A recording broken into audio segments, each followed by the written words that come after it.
الحمد لله رب العالمين، والصلاة والسلام على أشرف الأنبياء وسيد المرسلين وعلى آله وأصحابه أجمعين.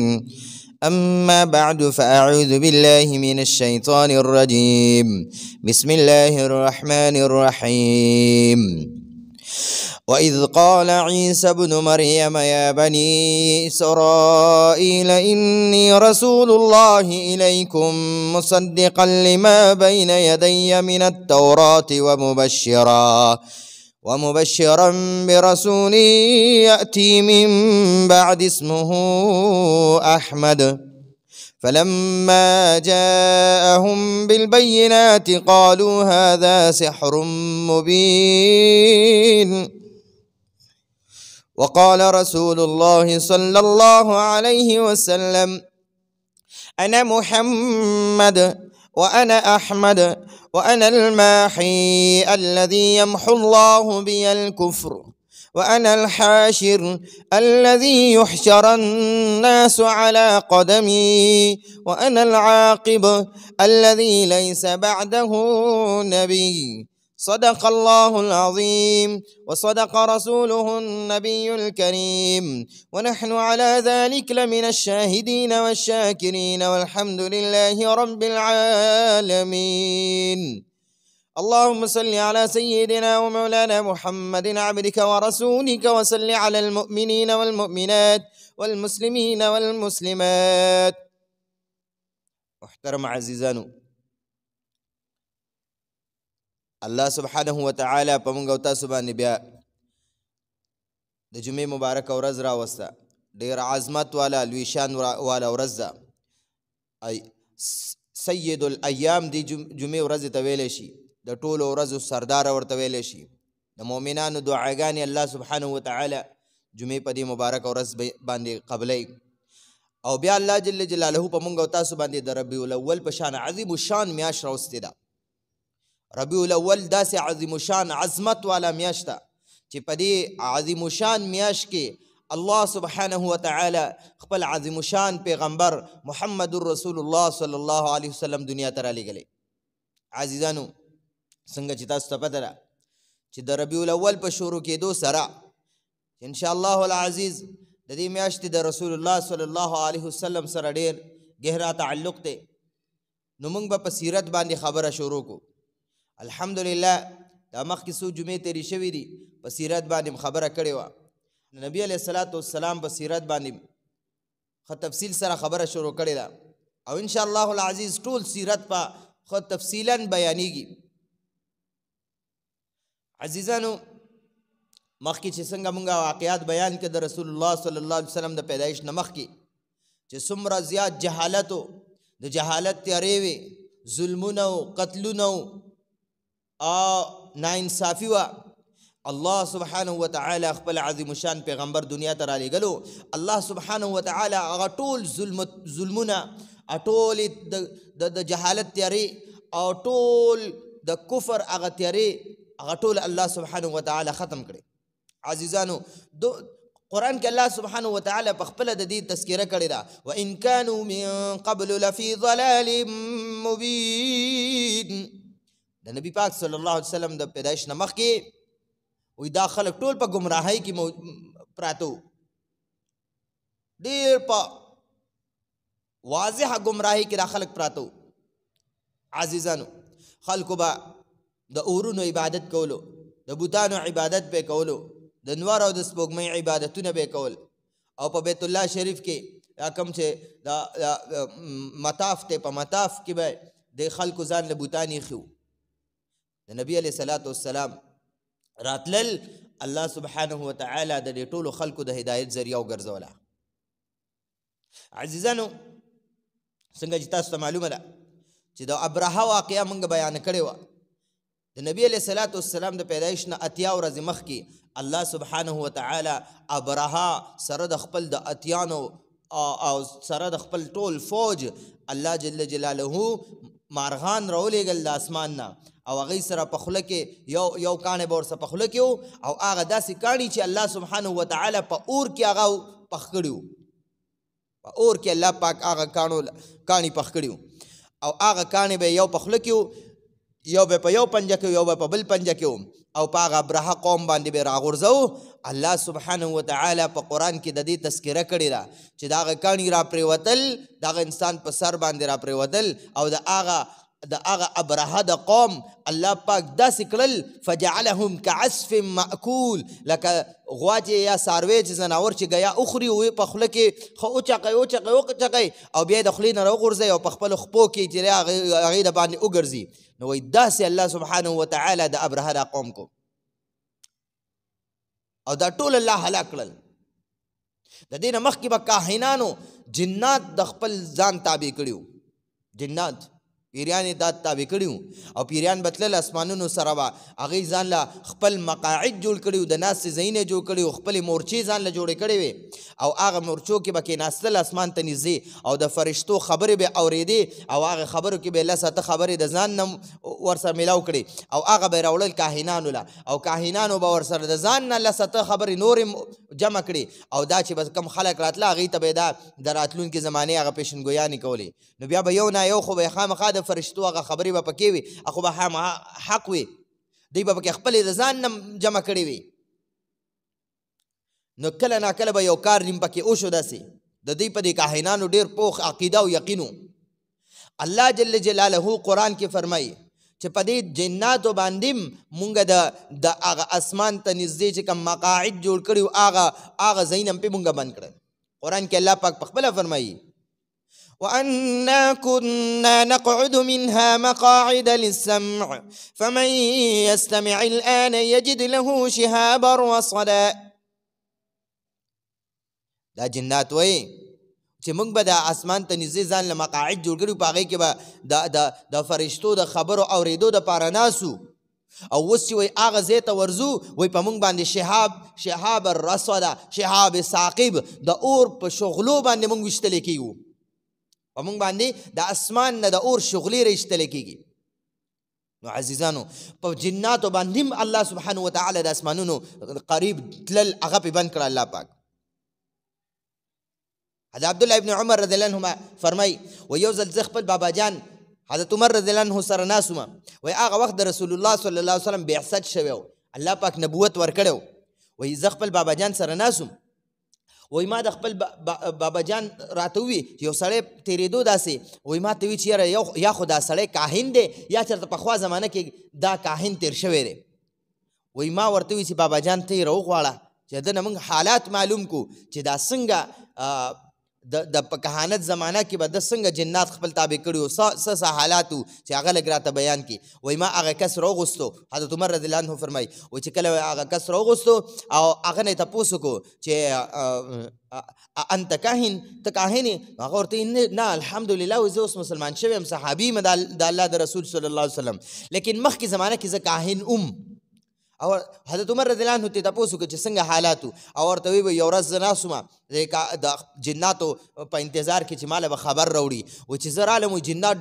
د جناتو دا لوی لوی دیوان او غټ غټ جنات رالل زما خواله او ډېر زیات پریشان او خفه وو. وایي ما ته تپوس وکړو چې ولې تاسو دونه پریشان یې؟ وایي هغې راته وویې چې تا ته پته نشته زمونږ دیګونه چې د خوراک هغه الټه شو، زمونږ اورونه مړه شو، په موږ باندې د اسمان ته نږدې چې کوم مقاعد وو هغې ته تګ را باندې بند شو، د اور شغلې را باندې کېږي.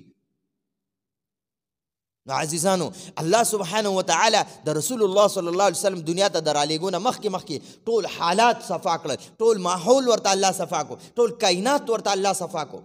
د کاهنانو د هغه دروازې پې بندې کړې الله پاک او دغه شان د جناتو باندې هغه دروازې بندې شوې. د ابرهه ظالم هغه کم فوج و د اتیانو والا فوج هغه هم الله سبحانه وتعالی ختم کو. محترم سامعین عزیزانو او بیا د دې نه پس الله سبحانه وتعالی د خپل حبیب صلی الله علیه وسلم دپاره د خاندان انتخاب کوي. رسول الله صلی الله علیه وسلم فرمایي ان الله نظر الى اهل الارض. الله سبحانه وتعالی په ځمکه والا باندې نظر واچولو، په ټولې ځمکه والا باندې نظر واچولو او په هغې کې الله سبحانه وتعالی زما د پیدایش دپاره خاندان منتخب کو، د اسماعیل علیه السلام اولاد کې زه الله پیدا کړم او الله پاک زما د پیدایش دپاره د اسماعیل علیه السلام خاندان منتخب کو په ټوله ځمکه نظر واچولو وایي د اسماعیل علیه السلام اولاد زما دپاره د اسماعیل علیه السلام خاندان زما دپاره خوښ کو عزیزانو اسماعیل علیه السلام دا د ابراهیم علیه السلام زوی او د ابراهیم علیه السلام دوه زامنو یو اسحاق علیه السلام یو اسماعیل علیه السلام اسحاق علیه السلام له الله پاک بل زوی ورکو د هغه یعقوب علیه السلام نومو یعقوب علیه السلام له الله چې کوم زامن ورکړو په هغې کې یو یوسف علیه السلام چې په قرآن پاک کې د حضرت یوسف علیه السلام واقعه بیان ده قرآن کې الله پاک خپله فرمایي نحن نقص علیک احسن القصص چې یوسف علیه السلام د قصې نه حسینه قصه موږ په قرآن کې نه ده ذکر کړې عزیزانو یو طرف ته خو او بیا د یعقوب علیه السلام په اولاد کې الله پاک په زرګونو پیغمبران پیدا کړل او د حضرت اسماعیل علیه السلام په اولاد کې صرف محمد رسول الله صلی الله علیه وسلم الله پیدا کو نور پیغمبران پکې الله پیدا نه کړل او هغه پیغمبر د ټولو پیغمبرانو سردار الله جوړ کو محمد صلی الله علیه وسلم د ټولو پیغمبرانو امام الله جل جلاله وګرځولو او ټولو پیغمبرانو د نبوت دروازه په الله بند کړه او د ټول کائنات سردار صلی الله علیه وسلم الله وګرځو دونه لوی مقام والا لوی مرتبی والا پیغمبر او عزیزانو رسول الله صلی الله علیه وسلم فرمایي و الله جل جلاله زما د پیدایش دپاره حضرت اسماعیل علیه السلام خاندان منتخب کو او د اسماعیل علیه السلام په اولاد کې الله جل جلاله کنانه منتخب کو او د کنانه په قوم کې او د کنانه په اولاد کې الله جل جلاله قریش منتخب کو او په قریشو کې الله پاک بنو هاشم منتخب کو او په بنو هاشم کې الله جل جلاله زه د حضرت عبدالله صاحب کور کې پیدا کړم حضرت عبدالله دا د محمد رسول الله صلی الله علیه وسلم بابا جانو والد محترمو د رسول الله صلی الله علیه وسلم د پیدایش نه شپږ میاشتې مخکې د دنیا نه رخصت شو ډېره دردناکه واقعه ده انشاءالله په خپل ځای به راځي هغه تفصیل سره بیانېږي څنګه طریقې سره د شام ته سفر کړی د شام نه راتلو څه حالات کې په ده باندې حالات رالل بیمار شو او څنګه एकदम هغه د دنیا نه رخصت شو بیبي آمنه هغې څنګه انتظار کولو څونه تکلیفونه په هغې باندې تیر شو انشاءالله العزیز دا په ښه په تفصیل سره را روانه نو عزیزانو بیا الله جل جلاله د عبدالله صاحب په کور کې رسول الله صلی الله علیه وسلم پیدا کړو او عزیزانو مور بیبي چې وا حضرت بیبي آمنه د هغې نسب چې دی هغه هم د رسول الله صلی الله علیه وسلم نیکونو سره ملاویږي عزیزانو د محمد صلی الله علیه وسلم نسب بخاری شریف او نورو صحاح او ستاو چې ذکر کړی دی محمد ابن عبدالله ابن عبد المطلب ابن هاشم ابن عبد مناف ابن قصی ابن کلاب دومره پورې ذکر شوی دی عزیزانو دا د رسول الله صلی الله علیه وسلم نسب او بیا مخکې د بیبي آمنه محترمه د هغې چې کوم نسب دی نو هغه د رسول الله صلی الله علیه وسلم نیکونو سره ملاو دی او په دریمه پوړی کې ملاو دی آمنه بنت وهب ابن عبد مناف آمنه بنت وهب ابن عبد مناف د دریم نیکه چې دی د بیبي آمنه نیکه هغه د رسول الله صلی الله علیه وسلم په څلورم پوش کې ملاویږي نو عزیزانو دومره لوی خاندان ورله الله منتخب کو لوی نسب ورله الله منتخب کو عزیزانو نبی علیہ السلام فرمائی وی ولدت بالنکاح اصلاب طاهرة فرها من طاهرات چې زما زه الله پاک په داسې کورنۍ ما دپاره منتخب کړه چې په دې کورنۍ کې چې څومره زنانه د اسماعیل علیه السلام پورې وایي زما د اماجان نه واخله تر اسماعیل علیه السلام پورې چې څومره زمونږ بیبیانې یعنی میاندې نیاګانې دا تېرې شوي دي وایي یوې زنانه هم چېرته ګناه نه ده کړې کفر پکې راغلی لیکن ګناه یې نه ده کړې دومره عالیشان خاندان والله الله منتخب کړی بیا عزیزانو بیبي آمنه صاحبه فرمای وی کله چې لما حملت بمحمد صلی الله علیه وسلم کله چې زما حمل ټهراو شو کله چې زما په خېټه مبارکه باندې د رسول الله صلی الله علیه وسلم حمل جوړ شو نو بیبي امنه صاحبه فرمای وای کلم ما چرتا د رسول الله صلی الله علیه وسلم بوج نه دی محسوس کړي چې څومره وخت یعنی زما په خېټه مبارکه باندې ما کله نه دی محسوس کړي او بیا بیبي صاحبه فرمای وای کله چې دا د حمل زمانه وه په دې کې وایي یو ځل ما خوب ولیدو وایي خوب وینمه چې الله سبحانه وتعالی زما د غېږې مبارکه نه یو نور راوښکلو غېږې مبارکه نه یو نور راووتو او په ټوله دنیا کې ټول کائنات کې هغه رڼا خوره شوه نو کوم نور هغه رڼا چې زما د خېټې مبارکه نه راووته هغه په ټوله کائنات کې خوره شوه وایي زه چې راپاڅېدم ډېره حیران او پریشانه خدای پاکه داسې خوب مې ولیدو بیا بیبي صاحبه فرمای وای زه یو کاهن له لاړم وای کاهن نه مې معلومات وکړم چې ما داسې خوب لیدلی وای هغه راته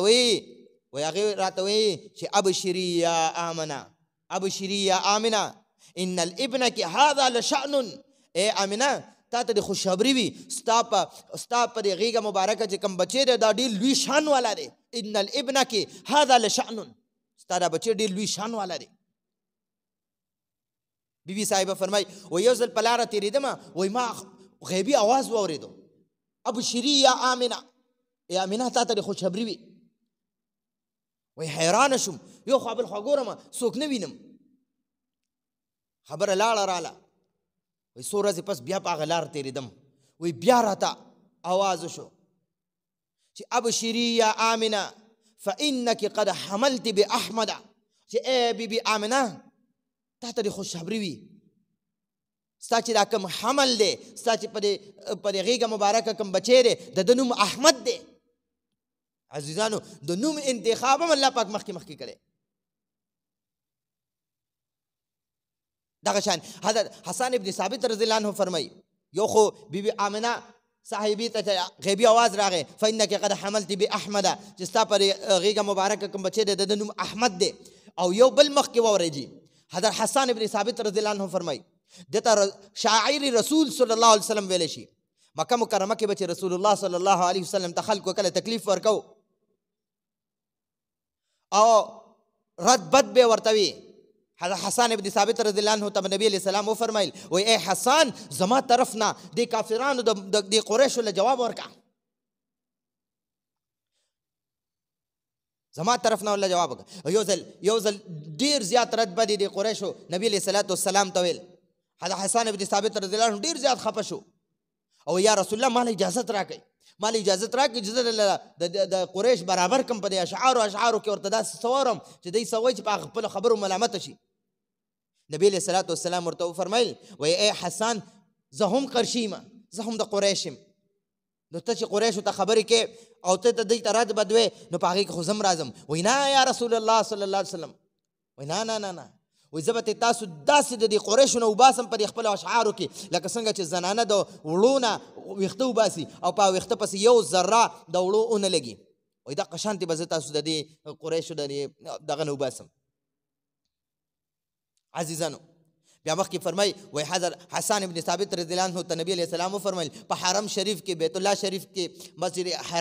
حرم شریف چې دی وای په هغې کې حسن ابن ثابت رضی الله عنه په منبر باندې یا په کرسۍ باندې ودرېدو او وایي اشعار چې څنګه ورته فرمایل وای نبی علیہ الصلوۃ والسلام یو سیټ ته شو او نبی علیہ السلام فرمایي وای ما د حسن رضی الله عنه دپاره دعا وکړه اللهم ایده بروح القدس ای الله د حسن د جبریل علیہ الصلوۃ والسلام په ذریعه مدد وفرمایي جبریل علیہ السلام په ذریعه سره د حسن مدد وفرمایي عزیزانو وای بیا به د جبریل علیہ الصلوۃ والسلام مدد د حضرت حسن رضی الله عنه سره دغه حسن رضی الله عنه فرمایي وای زه د وو کالو ما وای د خپل ماماخیلو کره لاړم او ماماخیل زما د مدینې منورې وو او وای زه چې کله مدینې منورې ته لاړم خپل ماماخیلو کره وای سهار وختي کې ګورم چې یو راهب د غرونو نه رامنډې وخي راهب دا راهبان به په غرونو کې ناسو چا سره به لین دین نه ساتلو خبرې اترې به نه کولې بس خپل ریاضیات او عبادات به کول وای دا راهب رامنډې وخي او وای د یو یهودي په قیله باندې د پاسه وختو او چغي وخي يا ايها الناس قد طلع نجم احمد، يا ايها الناس قد طلع نجم احمد. اے خلکو د احمد صلی الله علیه وسلم اغا ستوره اغا طلوع شو روختو، یعنی د احمد صلی الله علیه وسلم اغا ستوره په خپل مدار کې راغی. وای هغه زمانہ کې د نبی علیہ الصلوۃ والسلام حمل مبارک ټهراو شوی. وای خلکو ته چغي والی ایها الناس قد طلع نجم احمد. عزیزانو د هغه يهودي چې هغه کم راهب چې راهب هغه د نبی علیہ الصلوۃ والسلام هغه پیشنګوئی خلکو ته وروله، او هغه ته څنګه مخکې نه پته وه. هغه چې کم د تورات او د زبور چې کم دا خلکو په تورات یا زبور باندې تورات یا انجیل باندې د دې خلکو ایمانو، نو هغه په تورات کې د نبی علیہ الصلوۃ والسلام احمد نوم ذکر شوی، په انجیل کې ذکر شوی، مخکې آسماني کتابونو کې د نبی علیہ الصلوۃ والسلام نوم احمد مبارک ذکر شوی دی. عزیزانو حضرت عبدالمطلب صاحب فرمای د نبی علیہ الصلوۃ والسلام نیکه مبارک هغه فرمای و یو ځل زه لاړم او ما سره درې ملګري نورم شام ته سفر باندې لاړو، تجارت په سفر باندې د خلکو به تجارتونه کول، شام ته به تجارت کول، یمن ته به کول.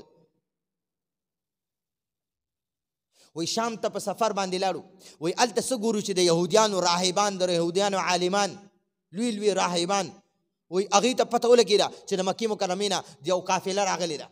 وی هغوی په منډه منډه زموږ ملاقات له راغلی، وی موږ سره ملو شو او وی موږ ته وی چې تاسو د مکې مکرمې نه راغلي یې. وی موږ ورته وی چې او موږ د مکې مکرمې نه راغلي. وی موږ ته وی چې په مکه مکرمه کې ان قریب یو بچی پیدا کېدونکی دی او د هغه نوم به محمد وي، د هغه نوم به محمد وي. وی عبدالمطلب صاحب وی چې ما عزم او اراده وکړه او هغه یهودیانو راهبانو ورته وی چې یاره عن قریب ډېر نږدې ده، د هغې زمانه بس رورسېده، بس اوس را پیدا کېدو والا دی. وی عبدالمطلب صاحب وی چې ما دا عزم او اراده وکړه که زما خو زه خو بوډا یم کمزور یم د بچو یعنی هغه دغه همت مې نور نشته، خو که زما په بچو کې الله پاک چېرته ماشوم پیدا کو یعنی نوسۍ راله چېرته الله راکو و زه به له محمد نوم دم. او هغه نورو څلورو کسانو هم دا عزم او اراده وکړه که موږ له چېرته بچي الله راکړه نو وایي موږ به ورله محمد نوم ږدو. وی دا الله شان ته ګوره ټولو له الله بچي ورکړه. د عبدالمطلب صاحب زوی حضرت عبدالله صاحب د هغه په کور کې الله محمد رسول الله صلی الله علیه وسلم په شان هستی پیدا کړه. نو عزیزانو د نوم انتخاب هم د مخکې نه کېږي. په اسمانونو کې نوم احمد صلی الله علیه وسلم، په ځمکه باندې نوم محمد صلی الله علیه وسلم منتخب کېږي. نو د ټولو نه زیات تعریف کوونکې دا د احمد صلی الله علیه وسلم معنی ده. او د محمد معنی څه ده صلی الله علیه وسلم؟ د محمد معنی ده چې د ټولو نه زیات تعریف یې شوی دی. نو د رسول الله صلی الله علیه وسلم تعریف د ټولو نه زیات شوی دی. عزیزانو قرآن کې الله پاک احمد صلی الله علیه وسلم تذکره هم کړې ده او د محمد صلی الله علیه وسلم نوم تذکره هم کړې ده. قرآن کې الله پاک فرمایي ومبشرا برسول یأتی من بعد اسمه احمد. حضرت عیسی علیه السلام خپل قوم ته وایي زمانه پس به یو پیغمبر راځي او د هغه نوم به احمد صلی الله علیه وسلم وي. او په قرآن کې الله جل جلاله د محمد صلی الله علیه وسلم تذکره هم کړې ده. قرآن کې الله پاک فرمایي ما كان محمد ابا احد من رجالكم ولكن رسول الله وخاتم النبيين. محمد صلی الله علیه وسلم تذکره هم کړې. بل ځای کې الله پاک فرمایي وما محمد الا رسول. مخکې الله پاک فرمایي محمد رسول الله والذين معه أشداء على الكفار رحماء بينهم تراهم ركعا سجدا. نو محمد صلی الله علیه وسلم تذکره من الله کړې ده او عزیزانو د ځمکې والا د نوم تذکره محمد دا الله پاک په قرآن کې تذکره کړې ده او په اسمانونو کې چې کوم نوم احمد د هغې تذکره من الله پاک په قرآن کې کړې. او عزیزانو دې سره سره الله پاک نبی علیہ الصلوۃ والسلام ته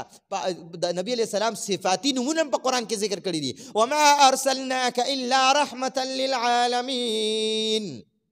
رحمة للعالمین. بل ځکه الله پاک فرمایي یا ایها النبی انا ارسلناک شاهدا ومبشرا ونذیرا. شاهد، مبشر او نذیر دا ټول د نبی علیہ السلام صفات دي. لقد جاءكم رسول من أنفسكم عزيز عليه ما عنتم حريص عليكم بالمؤمنين رؤوف رحيم. نو دا ټول صفاتي نمونه هم الله پاک ذکر کړی دي. خو عزیزانو یو خبره یاد وساتئ، الله سبحانه وتعالی کلم خپل حبیب صلی الله علیه وسلم ته په یا محمد نوم سره چرته په قرآن کې تذکره نشته. نوم سره الله پاک کلم نه مخاطب کړي. څنګه چې الله پاک مخکې پیغمبرانو ته په یا حرف ندا سره الله پاک مخاطب کړی دي. و الله پاک فرمایل و یا عیسی ابن مریم انت قلت للناس اتخذوني وامي الهین من دون الله. او بل یا یحیی خذ الكتاب بقوه یا زکریا انا نبشرك بغلام اسمه یحیی یا ابراهیم قد صدقت الرؤیا یا موسی یا آدم. دې ټولو ته په یا سره خطاب کړي، لیکن قرآن کې کلمه الله پاک تذکره نه کړي چې یا احمد یا محمد. نه، الله پاک په یا محمد سره نبی علیہ خپل حبیب صلی الله علیه وسلم مخاطب کړي دي، او نه الله پاک په یا احمد سره مخاطب کړي. دې دواړو سره الله پاک نه مخاطب کړي. عزیزانو البته الله جل جلاله په خپل صفاتي نمونه سره مخاطب کړي دي. الله پاک قرآن کې فرمایي یا ایها المزمل، اے په صادر کې ځان را غوښتون کیا. یا ایها المدثر، یا ایها النبی، یا ایها الرسول بلغ ما انزل الیک من ربک. په یا تذکره کړی ده، لیکن په صفتی نوم سره الله پاک تذکره کړی ده. والضحى والليل إذا سجى طه ما أنزلنا عليك القرآن لتشقى ياسين والقرآن الحكيم إنك لمن المرسلين. دا صفاتي نمونه سره الله خپل حبيب صلى الله عليه وسلم مخاطب کړی. نو عزیزانو الله جل جلاله دومره لوی کائنات ته، یعنی د ټول کائنات ته الله دونه خپل لوی پیغمبر صلی الله علیه وسلم را لېږلی، او مونږ تاسو خوش قسمته یو چې الله جل جلاله د داسې عظیم شان هستۍ په امت کې پیدا کړي. که ټول عمر مونږ په سجده تیر کړو د الله دا شکریا نشو ادا کولی. عزیزانو څنګه قرآن کې الله پاک فرمایي بیت الله شریف الله پاک د خپل حبیب صلی الله علیه وسلم د پاره د خار انتخاب کو چې په کوم خاریه کې الله پیدا کوي په هغه خاریه باندې الله قسم خوري. لا اقسم بهذا البلد، زه په دې خاریه باندې قسم خورم. قرآن کې الله پاک فرمایي سورة والتین کې الله پاک سورة تین والزیتون په دې کې الله پاک فرمایي والتین والزیتون وطور سینین وهذا البلد الامین. په دې امن والا خار مې قسم وي چې په کوم خار کې عظیم شان پیغمبر الله جل جلاله پیدا کړي د مکی مکرمه مبارک خار، په هغې الله قسمونه خوري. او الله پاک فرمایي بیت الله شریف هدى للعالمین دی، د ټول عالم د پاره، د ټول عالمونو د پاره د هدایت ذریعہ ده. او خپل حبیب صلی الله علیه وسلم ته الله پاک فرمایي رحمت للعالمین، د ټول عالم د پاره رحمت. عزیزانو څنګه د بیت الله شریف او د محمد صلی الله علیه وسلم جوړ پیدا شو، وای څنګه چې د بیت الله شریف بقا، د بیت الله شریف په ځمکه باندې قیام دا د قیامت د نه راتلو ذریعه ده. وای دقه شان د رسول الله صلی الله علیه وسلم نبوت او دا دین اسلام دا چې کومې پورې په کائنات کې وي الله به قیامت نه راولي. عزیزانو بی آمنه صاحبه فرمای وی کله چې رسول الله صلی الله علیه وسلم پیدا شو، وی الله پاک یو دومره عجیبه نور خور کو اضاعت منها قصور الشام، چې هغه نور کې الله پاک ماته د شام محلات وښودل. شام محلات الله پاک ماته په هغه نور کې او په هغه رڼا کې وښودل. او وی د کسرا د محل سورلس محرابونه، سورلس گنبدونه الله وغورځول، او د هغې چې کومه فهیره وه یعنی عبادتګاه وه هغه الله په ځمکه ښخه کړه، او د هغې چې کوم آتشکده وه د اور بلولو ځای و په زرګونو کالو په هغې کې اور چېرته نه و مړ شوی. الله پاک د رسول الله صلی الله علیه وسلم پیدایش سره هغه اور هم الله مړ کو، ختم کو. وی بادشاه د کسرا بادشاه ډېر زیات پریشانه و. وی هغه چې دی راهبان رهبان او احبار راوغوښتل وایي هغې نه معلومات وکړو چې دا څه ماجره ده 14 محرابونه 14 ګمبتونه زموږ پرېوتل او دغه شانتې هغه فهیره زموږ عبادتګاه په ځمکه باندې دننه شوه او زموږ هغه آتشکده هغه الله پاک هغه مړه شوه دا څه ماجره ده هغوی ورته وویې چې د 14 کنګرو غورځېدل د 14 ګمبتونو محرابونو غورځېدل هغه دا علامات دي چې ستاسو بادشاهي به نور 14 بادشاهیانو پورې مقرر وي هغه وایي دا څنګه خو بیا هم ځه 14 بادشاهیان وایي ډېر لرې پورې خبره ده وایي یو باچا به مړ شي د هغه بچی به راشي وایي بل به مړ شي د هغه بچی به باچا شي بل به مړ شي وایي 14 پوښتونه پورې بلا وایي زمانه ده وایي د الله شان ته ګوره چې په راتلونکي 4 کالو کې 10 بادشاهیان مړ شو او دا څنګه رسول الله صلی الله علیه وسلم دا فرمایلی وو وایي لا کسرا ولا قیصر بعده چې زمانه پس به نه قیصر وي او نه کسرا به وي ټول به الله ختموي بیبي صاحبه فرمایي وایي کله چې رسول الله صلی الله علیه وسلم پیدا شو او وایي هغه وخت غیبی زما د خولې مبارکې نه الله اکبر ووتو دا اواز مې د خولې مبارکې نه ووتو او وایي دا ځکه ووتو وایي چې کله وایي چې نبي علیه السلام زما په غېږه مبارکه باندې و وایي ما یو غیبي اواز اورېدلی و وایي چې کله ستا دا بچی پیدا شي وایي ته وایه اعیذک بالله الواحد من کل حاسد چې زه د واحد د یو احد الله په پناه غواړم د دې بچي دپاره د هر حاسد نه هر حسد کوونکي نه وایي عزیزانو کله چې دا محمد صلی الله علیه وسلم پیدا شو وایي دا د ټولې دنیا د بچو د پیدایش نه یو الګ تلګ ترتیب باندې پیدا شو و یو یعنی عجیبه غونته انداز کې را پیدا شو وایي ما نه درد مې محسوس کو نه څه تکلیف راته ورسېدو او چې څنګه پیدا شو که نه وایي داسې ښکارېدو وایي دا دواړه لاسونه یې په ځمکه باندې ایښي دي او وایي داسې ښکاري چې لکه سجده کوي الله پاک ته او بیا خپل سر مبارک اوچتوي او دا د شهادت ګوته اوچتوي اسمان طرف ته او وایي او بره اسمان ته ګوري او خپل د شهادت ګوته اوچتوي او ایله پیدا شو عزیزانو بیا فرمایي وی بعضو علماو د نبی علیه الصلاة والسلام د پیدایش په وخت کې هغه کلام هم نقل کړی دی چې نبی علیه الصلاة والسلام کله پیدا شو وی په هغه وخت کې د نبی علیه السلام کلام هم کړی خبرې هم کړي دي وی څنګه چې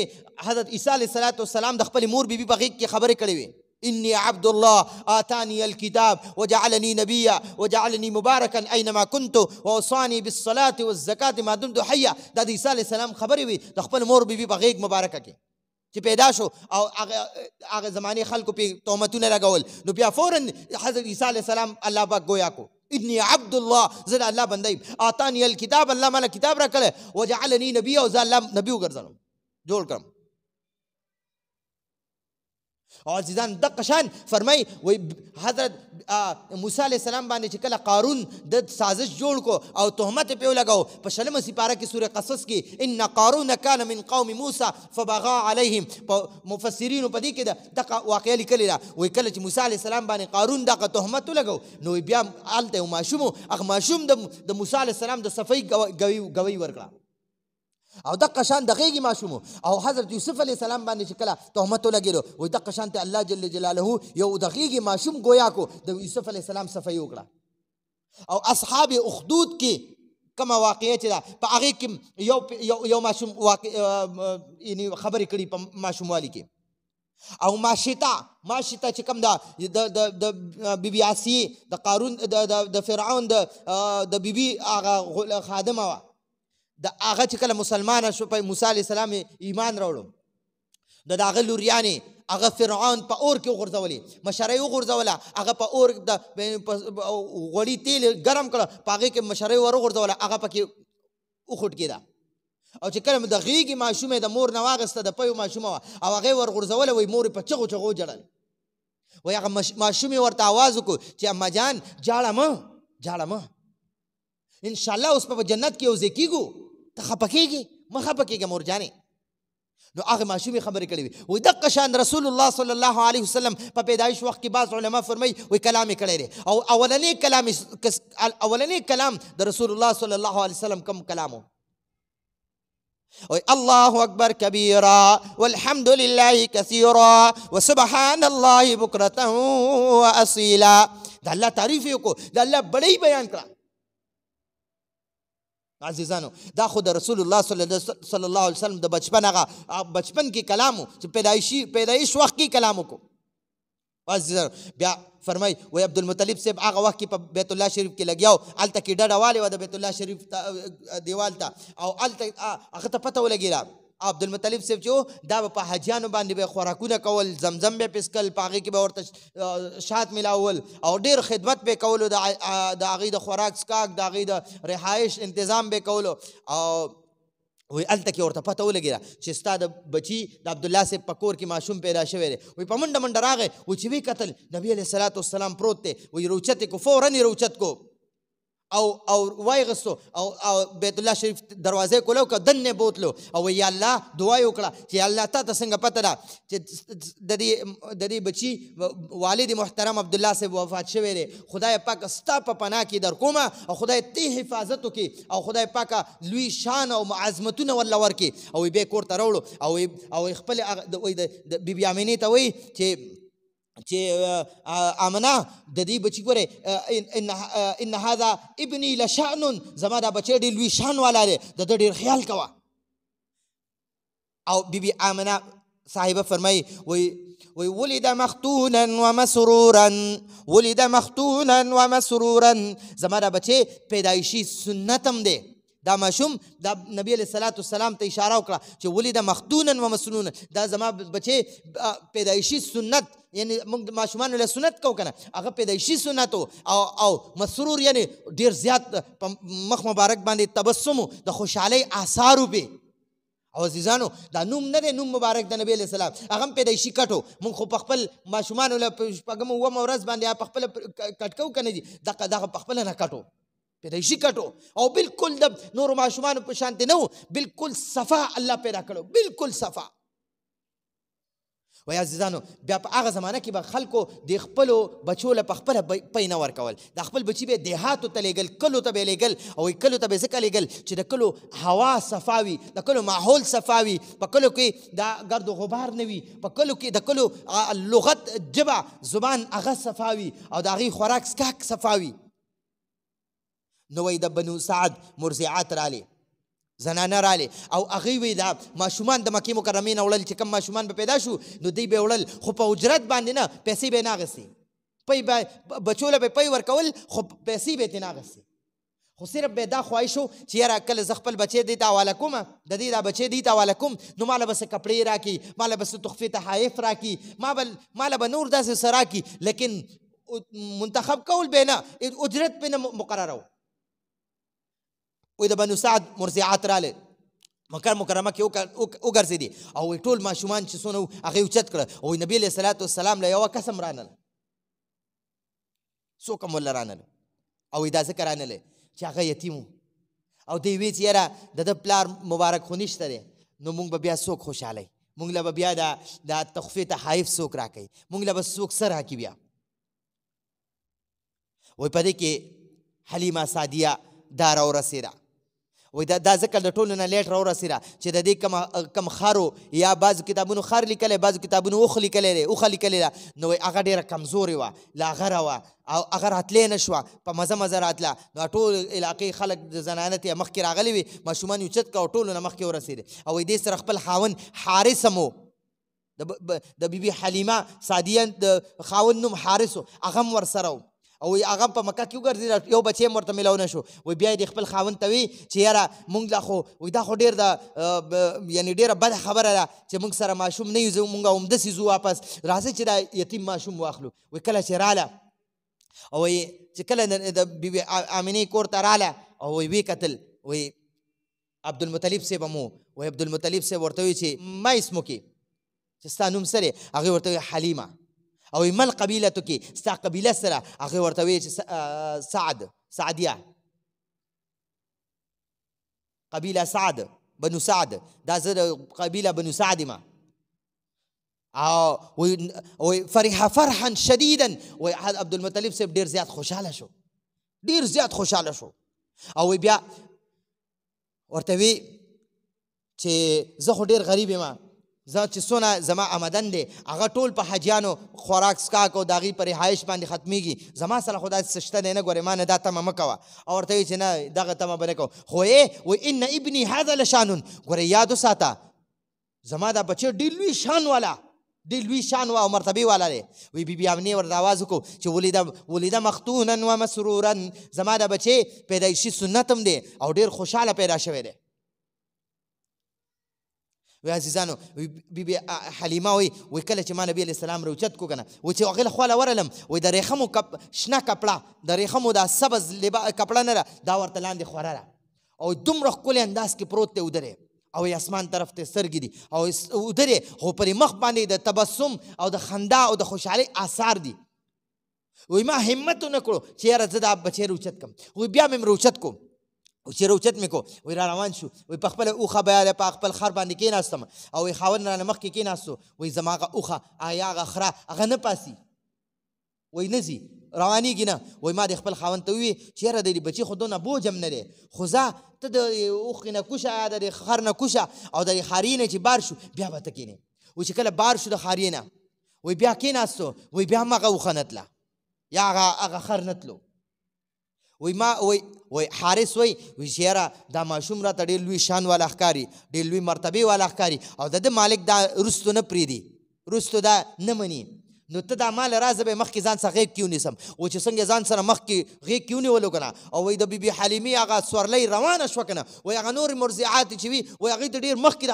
مکې مکرمې نه وتي وایي د ټولو نه مخکې شوه. وایي ټولې ورته چغې وایي چې حلیمه ستا پرې سورلۍ باندې څه چلو شو. وایي هغوی ورته وایي چې سورلۍ ته مه ګوره سورلۍ ته مه ګوره په دې چې څوک سواره دي هغه ته وګوره کم شان والا بچی ما روچت کړی دی لوی مرتبې والا بچی مې روچت کړی دی.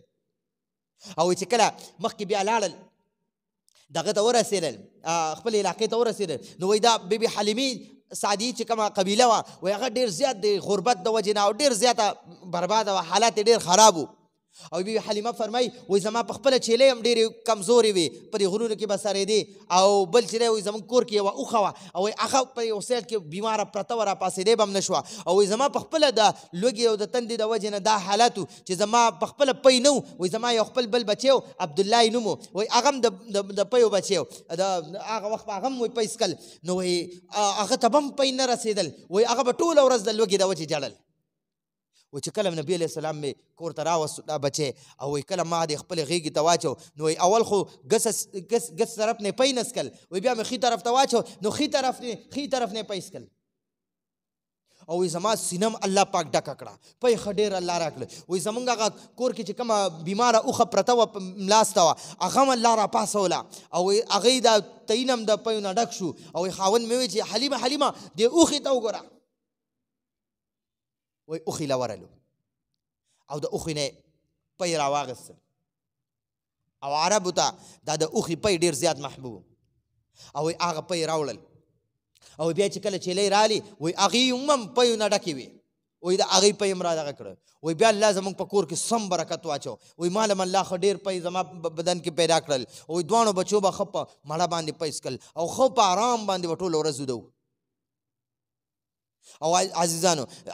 بیبي حلیمه وایي چې یاره زموږ په علاقه کې مې الله ډېر انقلاب راوستو تبدیلي راوسته او وایي الله جل جلاله به نبي علیه الصلاة والسلام دومره زر غټولو و چې یو میاشت کې به یو ماشوم لویېدو وایي نبي علیه السلام به الله پاک په یو ورځ کې دومره غټو په یو ورځ کې یا په یو هفته کې به الله دومره غټو وایي چې بل کوم ماشوم به په یو میاشت کې غټېدو دونه به نبي علیه السلام په یو میاشت. او عزیزانو وایي کله چې نبي علیه السلام د 2 کالو شو د 2 کالو نو وایي د 6 کالو د ماشوم هم راښکارېدو او وایي چې کله د 4 میاشتو شو وایي په 4 میاشتې پس نبي علیه السلام بهترین او ډېر زیات واضح الفاظو کې کلام کولو خبرې کولې 4 میاشتې پس نبي علیه السلام خبرې شروع کړي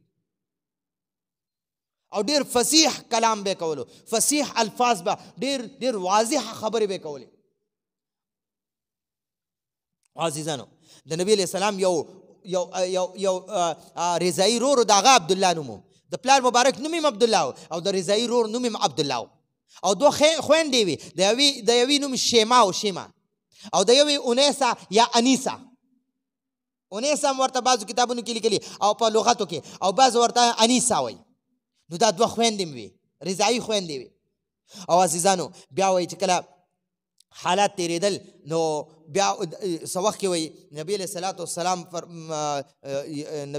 والسلام باره کې فرمایي وایي ابوبکر رضی الله عنه فرمایي وایي یو ځل ما د نبي علیه السلام نه تپوس وکړو چې